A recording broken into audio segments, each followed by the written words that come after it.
Welcome to the channel. Today we'll explore one of the most intriguing and controversial stories in the wizarding universe, the complete existence of Albus Percival Wulfric Brian Dumbledore. Do you really know this iconic Hogwarts headmaster? Do you understand the motivations behind his most enigmatic decisions? Prepare for a narrative that will revolutionize your perspective on this extraordinary figure. Before we begin this epic journey, I'd like to ask for your support. If you're not yet part of our community, please subscribe to the channel right now. We're racing to reach our goal of 1,000 subscribers, and each of you makes all the difference. Seriously, it helps me immensely to continue bringing you quality content like this.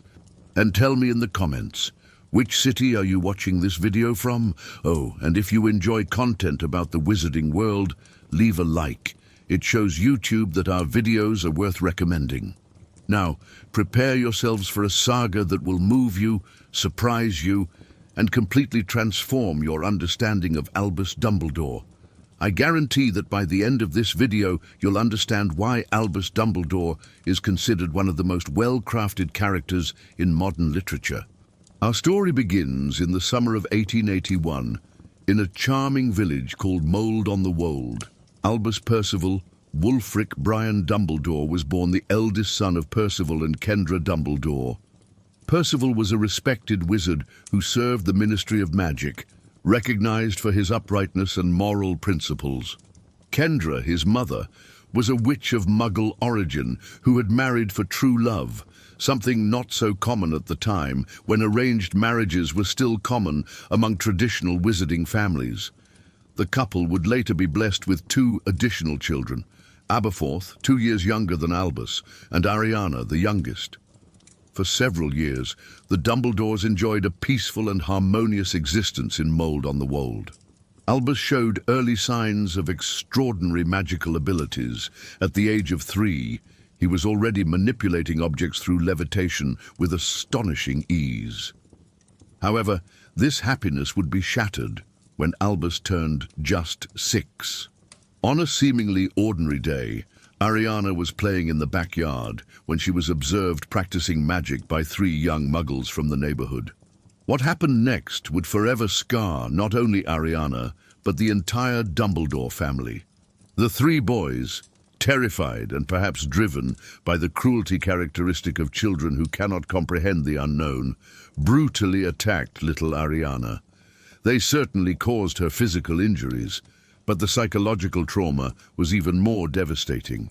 Ariana, a naturally magical and sensitive child, suffered such a profound shock that her relationship with magic was permanently damaged. She developed what experts today would call obscurus, a condition in which repressed and traumatized magic becomes uncontrollable and dangerous. Ariana was never able to use magic normally again.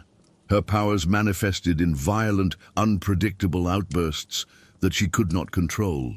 When Percival discovered what had happened to his daughter, fury overcame him. It wasn't merely paternal rage.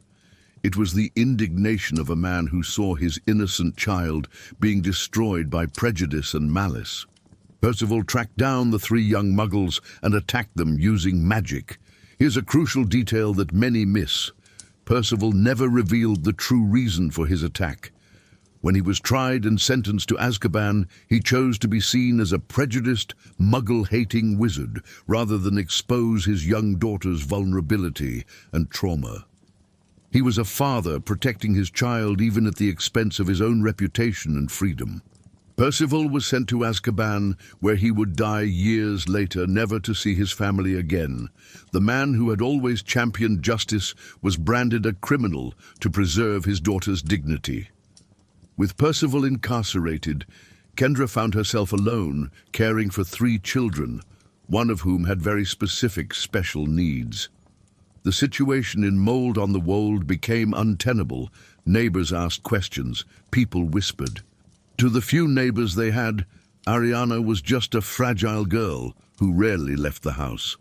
Kendra built a safe world for her daughter, but at the cost of social isolation for the entire family. During these formative years, Albus developed characteristics that would define him forever. First, his natural genius blossomed. He devoured texts on magical theory difficult even for adults. By the age of 9, he was already corresponding with renowned magical theorists, asking questions that impressed the greatest intellectuals of the time. At the same time, Albus developed an early and heavy sense of responsibility. He understood that his mother carried an immense burden and tried to help by caring for Ariana. He learned to recognize the signs of her magical episodes and knew how to reassure her. This early experience with caring for and protecting vulnerable people would profoundly shape his personality. It is crucial to understand that young Albus was not just an academic prodigy. He was a child who matured prematurely, who took on adult responsibilities at a very early age, and who learned from an early age that sometimes it is necessary to sacrifice one's own happiness for the well-being of others. Even so, or perhaps precisely because of these circumstances, Albus began to develop grand aspirations. He didn't just want to be a powerful wizard, he wanted to change the world. He observed the injustice his family had suffered, realized how the wizarding world was rife with prejudice and problems, and dreamed of creating something greater. These ideas, born of traumatic experiences but also of genuine genius, would be simultaneously his strength and weakness in the years to come. When Albus finally received his Hogwarts letter at age 11, it was like a door opened to endless possibilities. The trip on the Hogwarts Express was his first real experience socializing with other children. The sorting hat had barely touched his head when it shouted, "Gryffindor!" a choice that surprised no one who knew young Albus. His courage was not the impulsive courage typical of Gryffindors, but a deep moral courage, forged in the traumatic experiences of his childhood. From the first day of classes, teachers and classmates alike realized they were onto something special. Albus wasn't just smart, he thought completely differently. While other students memorized incantations, Albus questioned the fundamental principles behind magic. During his 7 years at Hogwarts, Albus accumulated achievements that seemed impossible for an ordinary student. He became a prefect in his 5th year and head boy in his 7th, but these positions were almost secondary compared to his academic achievements. In Transfiguration, Albus revolutionized centuries-old theories. He published his first articles in Transformations Today in his 6th year, proposing new ways to understand the fundamental nature of magical transformation. Professor McGonagall, decades later, would still use some of Albus's theories in her classes. In Charms, he not only mastered perfect execution, but also created variations and improvements. Some of the spells he developed during his school years are still used today by advanced magicians, but perhaps his greatest passion was alchemy.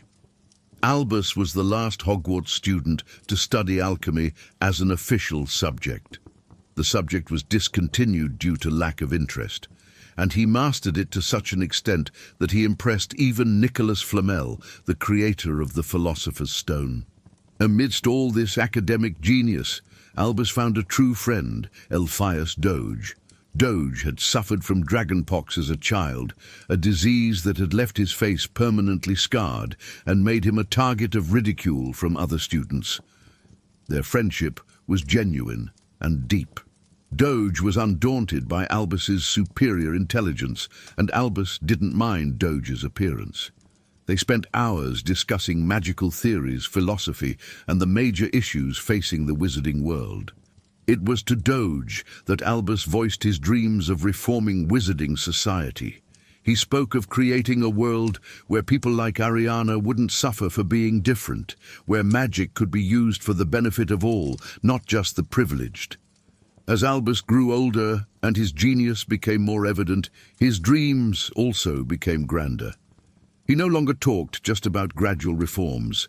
He discussed revolutionary changes. Some teachers began to worry about the intensity of his ideas. Albus began to believe that people with superior abilities had not only the right, but the moral obligation to lead those less capable. It was a dangerous philosophy, born of good intentions, but grounded in a problematic belief in natural superiority. He saw injustice in the wizarding world, how families like his suffered from prejudice, how talented wizards were wasted due to a lack of opportunities, how magical potential was underutilized by outdated traditions. His solutions, however, involved levels of control and manipulation that we now recognize as problematic. While other students eagerly anticipated the holidays, for Albus, they represented a painful reminder of his responsibilities. Each return to Mold on the Wold meant putting aside his advanced studies and intellectual discussions to help care for Ariana. He loved his sister deeply, but he also felt the weight of lost opportunities. While Doge and other classmates traveled, explored the wizarding world, or pursued interesting internships, Albus remained at home, limited by family needs. This conflict between personal ambition and family responsibility grew during his school years and would become a source of significant tension in his life. When Albus graduated in 1899, he was arguably the most brilliant student Hogwarts had seen in decades. Famous professors wanted him as an apprentice. Magical universities vied for his admission, and incredible opportunities opened up before him. He had planned a world tour with Elphias Doge. They would visit centers of magical learning in Bulgaria, study advanced alchemy in Egypt, and explore ancient runes in Scandinavia. It was every young intellectual's dream, a chance to expand their horizons and become truly cosmopolitan. But fate had other plans for Albus Dumbledore. The news arrived in an urgent letter delivered by a panicked owl just 2 weeks after Albus's graduation. Kendra was dead. Ariana had had one of her most violent magical episodes, and this time Kendra was unable to protect herself in time. Imagine the shock. In a matter of hours, all of Albus's careful plans, the world trip, the advanced studies, the brilliant career he had in store, all disappeared. At 18, she found herself suddenly and completely responsible for Ariana and supporting what was left of her family. Doge tried to convince him to postpone the trip, not cancel it altogether, but Albus knew that was impossible. Ariana needed constant care, and Aberforth, though devoted, was still too young to take on such a responsibility alone. Albus's frustration was palpable. He had worked his entire life to reach this moment, had sacrificed so much during his adolescence, and now he saw his future crumble again because of family circumstances. It was in this moment of despair, isolation, and frustration that Gellert Grindelwald arrived in Godric's Hollow. He was the great-nephew of Bathilda Bagshot, the famous magical historian who had been a neighbor and friend of the Dumbledore family for years. Grindelwald had been expelled from Durmstrang, and lo and behold, not for any ordinary student mischief. He had been caught conducting experiments with dark magic so dangerous that even a school known for its tolerance of such studies found it necessary to expel him. But when Albus met him, Grindelwald didn't seem like a dangerous dark wizard. He was charismatic, incredibly intelligent, and shared Albus's vision that the wizarding world had far greater potential than it was currently realizing. What unfolded during the summer of 1899 was a perfect storm of genius, ambition, passion, and dangerous ideology. Albus and Gellert became inseparable, spending entire days in intense discussions about magical politics, advanced theory, and the future of civilization. Together, they developed the philosophy that Grindelwald would later use to justify his atrocities, for the greater good. The basic idea was that wizards, being superior in power and ability, had a moral responsibility to rule the world for the benefit of all, including muggles, who supposedly benefited from magical leadership. It was a seductive philosophy for two brilliant minds, frustrated by the limitations and injustices of today's world. They saw themselves as visionaries, as people capable of creating a utopia where there would be no more wars, poverty, or unnecessary suffering. But there was something deeper going on between them. Albus was in love with Grindelwald, a deep, all-consuming love that further intensified his connection to the young dark wizard's dangerous ideas.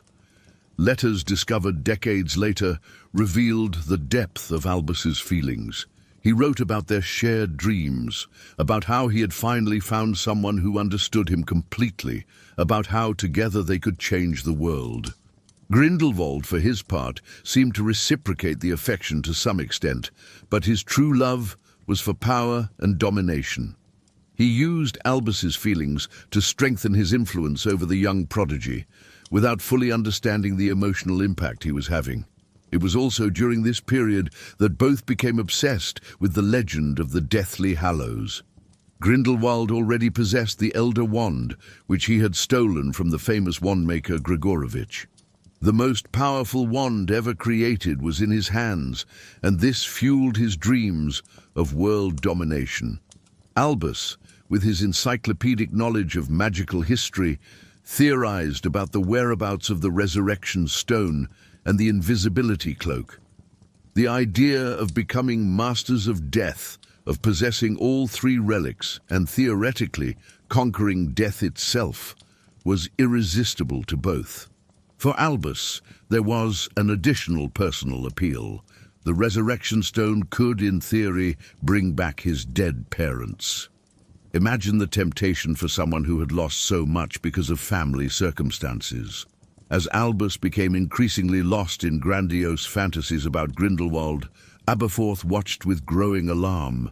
He saw how his brother was neglecting Ariana, how he spent entire days in abstract discussions while his sister languished without proper attention. Aberforth was simpler than Albus, less intellectual, but he had something his brother was missing: practical sense and genuine compassion for the real people around him. He saw Grindelwald for what he truly was, not a visionary, but a dangerous manipulator who was corrupting his brother. Tensions in the house grew throughout the summer. Aberforth tried to confront Albus about his increasingly grandiose plans, about how he was abandoning his responsibilities, about how Ariana was being harmed by his increasing neglect. The final confrontation took place on a hot August afternoon. Aberforth had discovered that Albus and Grindelwald were planning to leave together, leaving Ariana in his care alone.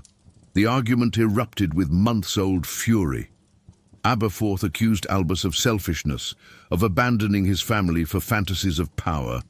Albus defended his plans as necessary for the greater good, arguing that his talents would be wasted caring for just one person. Grindelwald, seeing the situation spiraling out of control, attempted to use magic to intimidate Aberforth. The situation escalated quickly. Wands were drawn, spells began to fly. It was a three-way duel. Albus trying to protect Grindelwald, Aberforth trying to protect Ariana's interests, and Grindelwald fighting to maintain his influence over Albus. In the midst of the chaos, with spells ricocheting off the walls of the house, one of them struck Ariana. The 14-year-old girl, already frail due to her condition, died instantly. What followed was complete silence. 3 young men stared at the lifeless body of the girl who should have been protected by all of them. Grindelwald, realizing the gravity of the situation and always thinking of himself first, immediately disappeared, literally. He used magic to flee, leaving the Dumbledore brothers alone with their tragedy. Albus never knew, and this uncertainty would torment him for the rest of his life if it was his wand that cast the fatal spell. Doubt gnawed at his soul for decades. Had he killed the sister he had promised to protect? Had it been Aberforth in his righteous rage? Or had it been Grindelwald in his calculated cruelty? Aberforth never fully forgave his brother. Although they maintained a relationship over the years, there was always an underlying tension, a hurt that never fully healed. Aberforth knew that regardless of who had cast the fatal spell, the moral responsibility fell on Albus for putting his own desires above Ariana's well-being. For Albus, the guilt was overwhelming. He carried not only the responsibility for his sister's death, but also for the corruption of his own ideas. He had allowed himself to be seduced by dangerous philosophies, placing power and ambition above love and family responsibility. The experience fundamentally changed who Albus was. The ambitious young man who dreamed of ruling the world for his own good died that day, along with Ariana. What emerged from the ashes would be a man dedicated to redemption, someone who would spend the rest of his life trying to make up for his terrible mistakes. After Ariana's funeral and the devastating months that followed, Albus needed to rebuild his life completely. All his grandiose dreams had turned into nightmares. The last thing he wanted was power or influence. He simply wanted to find a way to serve, to make up for his terrible mistakes. When a transfiguration teaching position opened at Hogwarts, Albus accepted it immediately. For someone of his exceptional talents, it was an almost modest position. He could have secured far more prestigious positions at the Ministry of Magic or at advanced research institutions. But Albus didn't want prestige. He wanted redemption. Headmaster Phineas Nigellus Black was surprised when the young prodigy accepted the position without negotiating salary or special conditions. Albus simply wanted to work, to dedicate himself to something greater than himself. As a teacher, Albus quickly distinguished himself, but in a completely different way than he had as a student. His approach was no longer focused on demonstrating his own genius, but on identifying and nurturing the potential of others. He developed revolutionary teaching methods. Instead of simply teaching transfiguration spells, he taught his students to think about the fundamental principles behind magic. He showed how transfiguration was a metaphor for personal change, how people, like objects, could be transformed into something better. His students adored him, but in a different way than the admiration he had received as a student prodigy. They respected him because he genuinely cared about them as individuals. Albus spent extra hours helping struggling students, wrote detailed letters of recommendation, and was always available to listen to personal problems. During his years as a teacher, Albus developed a completely new philosophy about power and responsibility. He came to believe that those with great power did have special responsibilities, but these responsibilities involved serving and protecting, not ruling and controlling. He began to see his role as a teacher not as a way to mold young minds according to his vision, but as a way to help each student discover and develop their own best self. It was a complete reversal of his ideas with Grindelwald. Albus also developed a deep distrust of himself when it came to power. He knew he had once been seduced by grandiose visions and was determined never to allow that to happen again. This distrust would, paradoxically, make him more worthy of power because he wielded it with extreme caution and always questioned his own motivations. In 1938, almost 40 years after the Ariana tragedy, Albus received a mission that would change the course of history. He was assigned to search for a new special student, an orphan who lived in a London orphanage and who had demonstrated exceptional magical abilities. The boy's name was Tom Marvolo Riddle, and from their first meeting, Albus sensed something deeply disturbing. Tom was only 11 years old, but he already displayed characteristics that reminded Albus painfully of his younger self, and of Grindelwald. Tom was charismatic, extraordinarily intelligent, and possessed impressive natural magical power. But there was something cold in his eyes, a complete lack of empathy that sent a chill down Albus's spine. When Tom described how he punished the other children at the orphanage who bothered him, Albus recognized a budding sadism that deeply alarmed him. During Tom's school years at Hogwarts, Albus was the only teacher who never completely let himself be fooled by the boy's model student facade. While other teachers saw only a bright and polite young man, Albus saw the signs of manipulation and cruelty that Tom so skillfully concealed. Albus tried several approaches to reach Tom. He offered special mentoring, talks on magical ethics, and opportunities for advanced study. But Tom was only interested in the power Albus could teach him, not the wisdom he offered. Their relationship became a kind of intellectual duel. Tom constantly tested the limits of what he could do without getting caught, while Albus tried to find concrete evidence of the dangerous experiments he knew Tom was conducting. It was during this period that Albus began to suspect that Tom was exploring dark magic in ways that went far beyond normal academic curiosity. Strange incidents were occurring at the school: petrified students, animals dying in unexplained ways, magical artifacts disappearing from the restricted section of the library. Meanwhile, on the European continent, Grindelwald was systematically building his empire. Using the "for the greater good" philosophy he and Albus had developed together, he gathered followers in ever-increasing numbers. Albus watched these developments with a mixture of horror, guilt, and morbid fascination. Every atrocity Grindelwald committed was, in part, his responsibility. After all, it was his ideas that provided the intellectual foundation for the Campaign of Terror. Letters arrived regularly urging Albus to speak out publicly against Grindelwald, to use his growing reputation as an educator to denounce his former friend's actions. But Albus hesitated, paralyzed by guilt and the fear that a direct confrontation would reveal his own complicity in creating the monster Grindelwald had become. During the 1930s and early 1940s, Albus developed his own quiet form of resistance. He couldn't confront Grindelwald directly, not yet, but he could prepare the next generation to resist the seductive ideologies he himself had helped create. His transfiguration classes subtly became lessons in personal change and moral responsibility.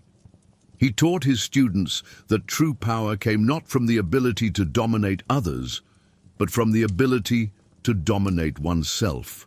It was a lesson he himself was painfully learning. Albus also began identifying and mentoring students who showed potential to become ethical leaders. He knew a war was coming, in both the non-magical and magical worlds, and wanted to ensure there were people prepared to make the right choices when the time came. In 1945, with World War II drawing to a close in the non-magical world, and Grindelwald's terror reaching apocalyptic proportions in magical Europe, the British Ministry of Magic was in utter despair. Grindelwald had conquered most of continental Europe. His prison fortress of Nurmengard was filled with opponents, and his armies of fanatical followers seemed unstoppable. The wizarding world was on the verge of total collapse under his tyranny. It was then that a ministry delegation led by the Minister for Magic himself sought out Albus at Hogwarts. They didn't just ask for his help, they begged him. They knew Albus was likely the only living wizard powerful enough to face Grindelwald in direct combat. Albus listened in silence as they described the most recent atrocities. Entire Muggle towns imperioused, magical families executed for refusing to join the cause, children kidnapped to be re-educated in the principles of the greater good. Albus's initial refusal shocked the delegation. How could the greatest wizard of his generation refuse to save the world? But Albus had his reasons he couldn't share with anyone. The truth was, Albus was terrified, not by Grindelwald's power, but by the memories a confrontation would bring back. Facing Grindelwald would mean reliving that terrible summer of 1899, would mean confronting not only his former love, but his own demons. Albus also feared discovering the truth about Ariana's death. For decades, he had lived with the uncertainty of which wand had cast the fatal spell. Part of him suspected Grindelwald knew the answer, and part of him feared what that answer might be. But there was something even deeper. Albus feared that if he faced Grindelwald again, he might be seduced once more by the grandiose visions they had shared. He had worked so hard to become a better person, to control his dangerous ambitions. What if seeing Grindelwald again would awaken the arrogant young man he had tried so hard to bury? Albus's final decision came when he received a letter from Bathilda Bagshot, now a very elderly woman, but still lucid. The letter contained only a few lines, but it was enough to change everything. "Albus, dear boy, he asked me about you yesterday. Do you still remember our little graveyard?" he said. "Do you still think about it every day? He's coming home, Albus. And when he does, there will be no place to hide from the truth." Grindelwald was heading for Godric's Hollow. He was returning to the place where it all began, where Ariana had died, where two brilliant young men had made plans to conquer the world. The message was clear. If Albus didn't come to him, he would come to Albus, and the final battle would take place in the shadow of Ariana's grave. This possibility was intolerable to Albus. Ariana had suffered enough. Her resting place would not be desecrated by a war she had unwittingly helped start. Albus left for mainland Europe on a cold November morning in 1945. He told no one where he was going. He simply left a sealed letter to be opened if he didn't return. In the letter, he confessed everything. His relationship with Grindelwald, his role in creating the philosophy of the greater good, his guilt in Ariana's death. The journey to Nurmengard Fortress was like a pilgrimage toward his own judgment. Albus knew that regardless of the duel's outcome, he would finally have to face all the truths he had avoided for decades. Nurmengard was a vision of nightmares. Grindelwald had built his prison fortress atop a rocky mountain, its black towers slicing into the sky like accusing fingers. On the outer walls, engraved in enormous letters, was the motto he and Albus had created together: "For the greater good." Grindelwald was waiting for him. Of course he was. He had orchestrated this moment with the same diabolical precision that characterized all his plans. They met in the highest tower of Nurmengard, a circular room with windows that offered views of all of Europe, which Grindelwald had conquered. 46 years had passed since their last meeting, but Grindelwald seemed little changed. Dark magic had preserved his appearance, and his eyes still shone with the same cold intelligence and unbridled ambition that had captivated young Albus. "Albus," he said, as if they had parted ways the night before, "have you finally decided to join me in making our dreams come true?" Before the duel began, they spoke. It was a strange, intimate conversation, fraught with decades of shared history and divergent paths. Grindelwald tried one last time to convince Albus to join him, arguing that together they could finally create the utopian world they had envisioned in their youth. "Look what I've accomplished alone," Grindelwald said, gesturing to the windows. "Imagine what we could do together, with your wisdom and my power combined." But Albus was no longer the impressionable young man of 1899. He had seen the real cost of Grindelwald's grandiose dreams, the lives destroyed, the families torn apart, the terror that had spread across the continent. "Our dreams have become nightmares, Gellert," Albus replied, his voice thick with sadness, "and I bear the responsibility for helping to create them." What followed was the most epic magical duel of the 20th century. Two of history's most powerful wizards, who knew each other intimately, who had shared ideas and dreams, now fought for the fate of the wizarding world. Grindelwald had the Elder Wand, the most powerful weapon ever created, but Albus had something his opponent had lost over decades of cruelty: wisdom, compassion, and the strength that comes from accepting one's own weaknesses. The duel lasted for hours. Spells of unimaginable power ricocheted off the stone walls of Nurmengard. The very foundations of the fortress shook with the force of the magic channeled by the two combatants. Grindelwald fought with the desperate fury of someone who saw his empire crumbling. Albus fought with the quiet determination of someone who had finally found a cause worth dying for. At the climax of the duel, when both were exhausted and wounded, Grindelwald played his final card. Not a spell, but words meant to break Albus's spirit. "You want to know the truth about that night, don't you, Albus?" he shouted during a brief pause between attacks. "Want to know which of our wands killed your precious little sister?" Albus froze for a moment. Just a moment, but it was almost enough for Grindelwald to win. A beam of green light passed inches from his head. "It was yours," Grindelwald continued, laughing cruelly. "I remember perfectly. Your spell bounced off the wall and hit her. You killed your own sister, Albus. How does that make you feel?" For a moment that seemed like an eternity, Albus was transported back to that terrible August day in 1899. He saw Ariana falling again, heard the deafening silence that followed, felt the crushing weight of guilt again. But then something changed. Albus realized that the specific truth of which wand had cast the fatal spell didn't matter. He was responsible for Ariana's death, not because of any one spell, but because of all the choices that had led to that moment, for allowing himself to be seduced by Grindelwald, for neglecting his responsibilities, for placing ambition above love. "You're right," Albus said, his voice eerily calm. "I killed Ariana. Not just that day, but every day I neglected her, every time I put my own desires above her well-being. And that's exactly why I need to stop you now." Accepting his guilt, paradoxically, freed Albus. He was no longer fighting to escape his past, but to redeem it. With a combination of spells he had never attempted before, he finally overcame Grindelwald's defenses. Grindelwald fell, the Elder Wand flying from his hand into Albus's. The man who had terrorized Europe for decades was defeated, wounded, but alive. Albus could have killed him. Many would say he should have.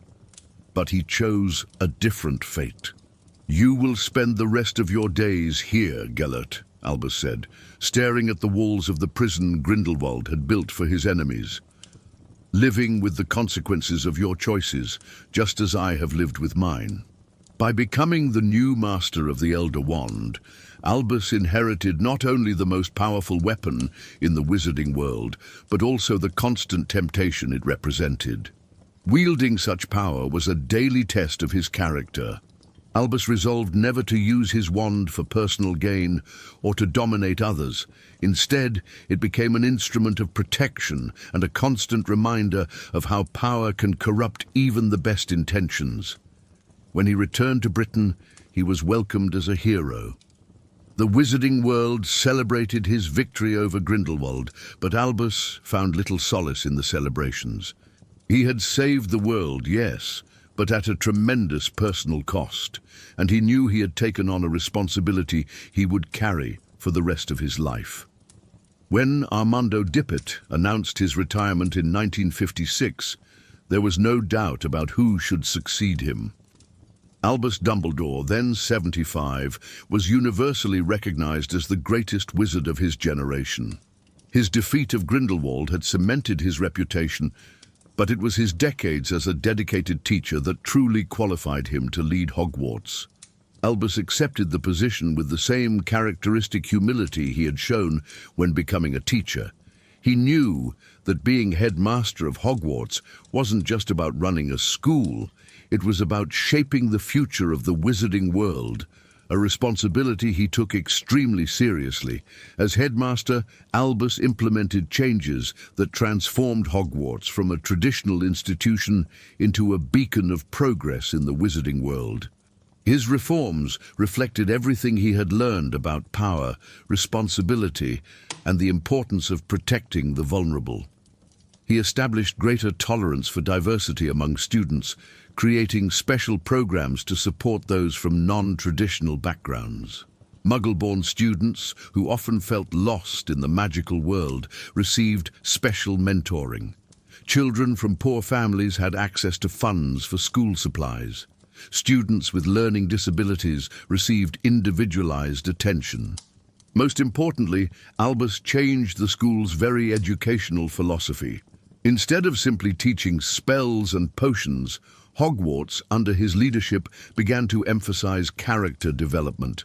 He wanted students to graduate not just as competent wizards, but as ethical individuals who would use their magic to protect and serve, not to dominate.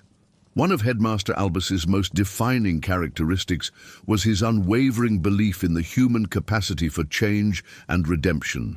He had seen how he himself had changed since the dark days with Grindelwald, and this convinced him that no one was beyond saving. This philosophy manifested itself in how he treated troubled students. Where other principals might simply expel difficult students, Albus saw opportunities for growth. He spent hours talking to rebellious teenagers, trying to understand the roots of their behavior and help them find better ways. When Harry Potter finally arrived at Hogwarts in September 1991, Albus began what he knew would be his most important and dangerous project, preparing the boy for a destiny no child should have to face. Harry wasn't what many expected. He wasn't arrogant or spoiled, as he might have been if he'd grown up with his fame. Instead, he was modest, genuinely brave, and possessed a capacity for love and sacrifice that reminded Albus painfully of Lily Potter. But Harry also carried deep wounds from his difficult childhood. He longed for belonging, for a royal family, for someone to love him unconditionally. These emotional needs would make his journey even more difficult. During Harry's early years at Hogwarts, Albus orchestrated a series of adventures that on the surface seemed accidental, but were in fact carefully planned tests and training experiments. The Philosopher's Stone wasn't really in danger in his first year. Albus's wards were far superior to Quirrell's abilities. But the experience taught Harry about courage, teamwork, and the importance of doing the right thing, even when it's difficult. The Chamber of Secrets in second year exposed Harry to the first fragment of Voldemort's soul, Tom Riddle's diary. It was the first time Harry directly confronted his enemy's mind, and Albus carefully observed how the boy reacted. In third year, the Dementors tested Harry's ability to produce a Patronus, a spell based on happy memories and inner strength. It was a skill that would be crucial in future confrontations. With each passing year, Albus faced a growing moral dilemma. He was essentially raising Harry like a pig to slaughter, in Snape's later words. He knew that eventually Harry would have to die to destroy the part of Voldemort's soul lodged in his scar. This knowledge tormented Albus constantly. As someone who had learned to value each individual life, who had spent decades trying to protect the vulnerable, he struggled with the need to sacrifice one innocent person to save many.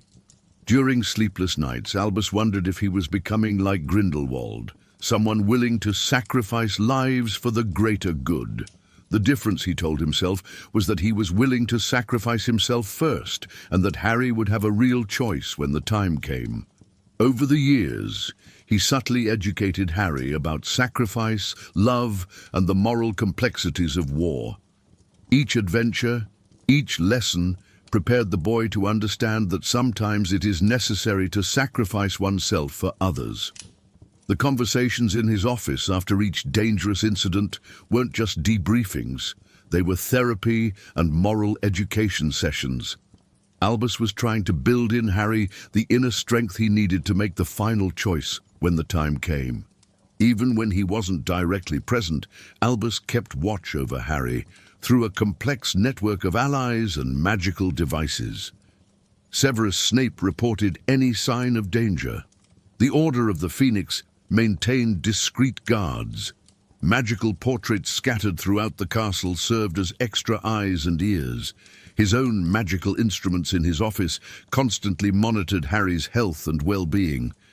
Albus knew when the boy was having nightmares, when he was worried, when he was in real physical danger. Harry was never truly alone, even when he felt most abandoned. It was a delicate balance, protecting without suffocating, guiding without controlling, preparing without unnecessarily traumatizing. When Voldemort physically returned at the end of the Triwizard Tournament in 1995, Albus knew the final phase of the war had begun. This time, he had advantages he hadn't had in the First War. He understood the nature of Voldemort's Horcruxes and had a plan to destroy them. But I also knew time was running out. Voldemort had become more powerful, more cruel. more desperate, and Harry was growing, becoming stronger, but also more stubborn and independent. The last 2 years of Albus's life were spent in a frantic search for Voldemort's Horcruxes. It was a race against time, to find and destroy the fragments of Voldemort's soul before he became too powerful to be stopped.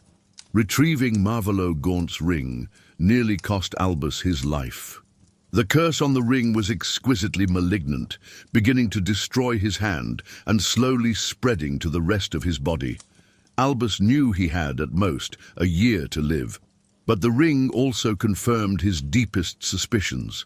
It wasn't just a Horcrux, it was also the Resurrection Stone, one of the deathly hallows he and Grindelwald had coveted in their youth. For one terrible moment, alone in his office with the Resurrection Stone in his hands, Albus was tempted to use it. He could speak to Ariana again, ask for her forgiveness. He could see his parents one more time, explain how things had gone wrong. But Albus had learned, the hard way, that some powers are too dangerous to wield. The Resurrection Stone didn't bring true life, only tortured shadows of the dead. Using such a power would be a betrayal of everything he had fought for decades.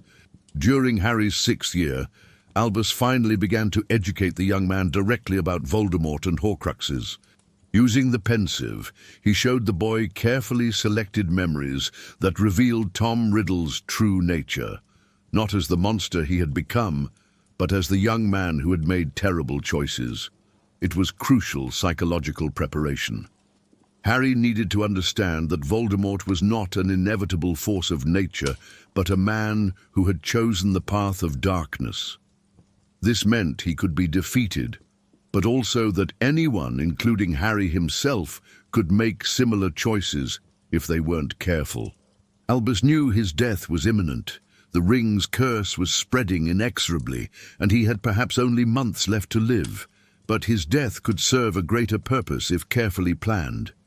He orchestrated his own death at the hands of Severus Snape in a move that would serve multiple strategic purposes. First, it would save the soul of Draco Malfoy, who had been ordered by Voldemort to kill him, a task that would psychologically destroy the young man. Second, it would protect Snape's position as a spy, keeping his cover intact. Third, it would allow him to pass crucial final information to Harry through his memories. Albus's death on the Astronomy Tower was the culmination of a life dedicated to redemption. He died protecting others, fulfilling the silent promise he made to himself after Ariana's death, that he would never again put his own interests above the well-being of the innocent. His last words to Snape, "Please," carried the weight of decades of guilt, hope, and determination. It was a plea, but also an expression of confidence that even someone like Snape could find redemption through sacrifice. Through his will and the magical portraits he left behind, Albus continued to guide the war even after his death. He had sown the seeds of ultimate victory against Voldemort, but now he depended on others to reap the rewards. The will he left Harry, Ron, and Hermione wasn't just a distribution of magical objects, it was a final puzzle. A final lesson in the importance of friendship, courage, and sacrifice. The Deluminator for Ron, the Tales of Beedle the Bard for Hermione, and the Golden Snitch for Harry. Each gift held essential lessons for the final journey. After his death, many questioned Albus's methods. Rita Skeeter, in her book, The Life and Lies of Albus Dumbledore, exposed dark aspects of his past that shocked the wizarding world. Revelations about his relationship with Grindelwald, his neglect of Ariana, and his youthful thirst for power shattered the great hero's image.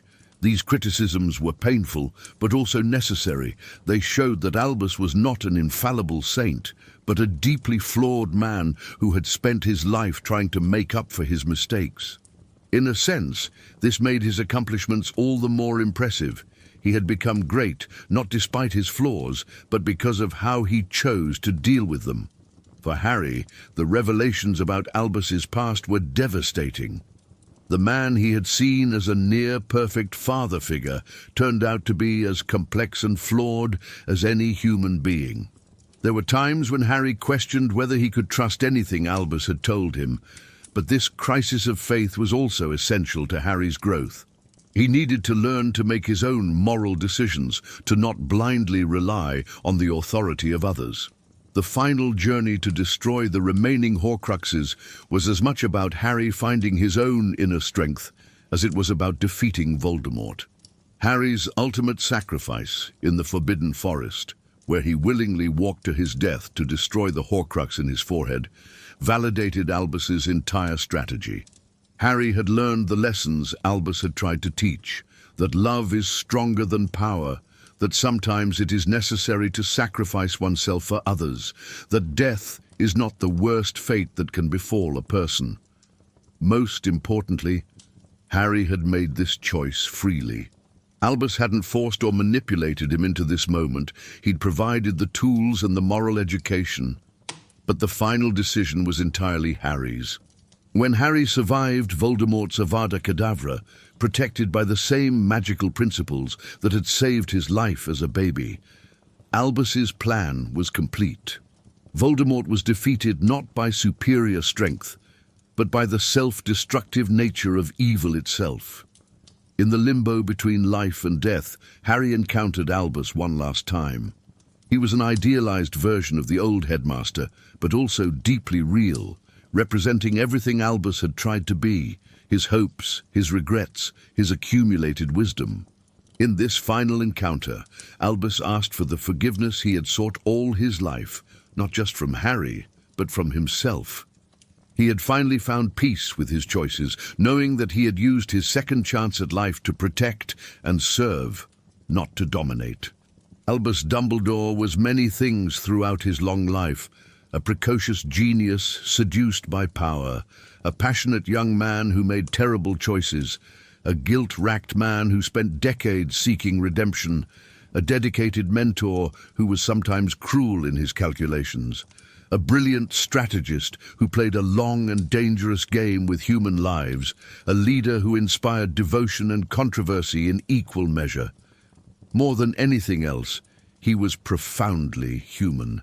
His greatest virtues and his worst flaws sprang from the same source: a brilliant mind, combined with intense emotions and an extraordinary capacity for both love and ambition. He proved that even those who make the worst mistakes can find redemption through sacrifice and service to others. His life demonstrated that greatness comes not from the absence of flaws, but from how we choose to deal with our imperfections. The story of Albus Dumbledore teaches us that it's never too late to change, to choose good over power, to protect others, even when it means sacrificing yourself. It shows that the most powerful people are often those most aware of their own weaknesses. Perhaps most importantly, his story reminds us that true heroes aren't perfect people who never make mistakes. They're imperfect people who choose to keep trying to do what's right, even after failing spectacularly. And so ends the extraordinary saga of Albus Percival Wulfric Brian Dumbledore, a life that spanned more than a century, witnessed 2 wizarding world wars, and defined the course of wizarding history.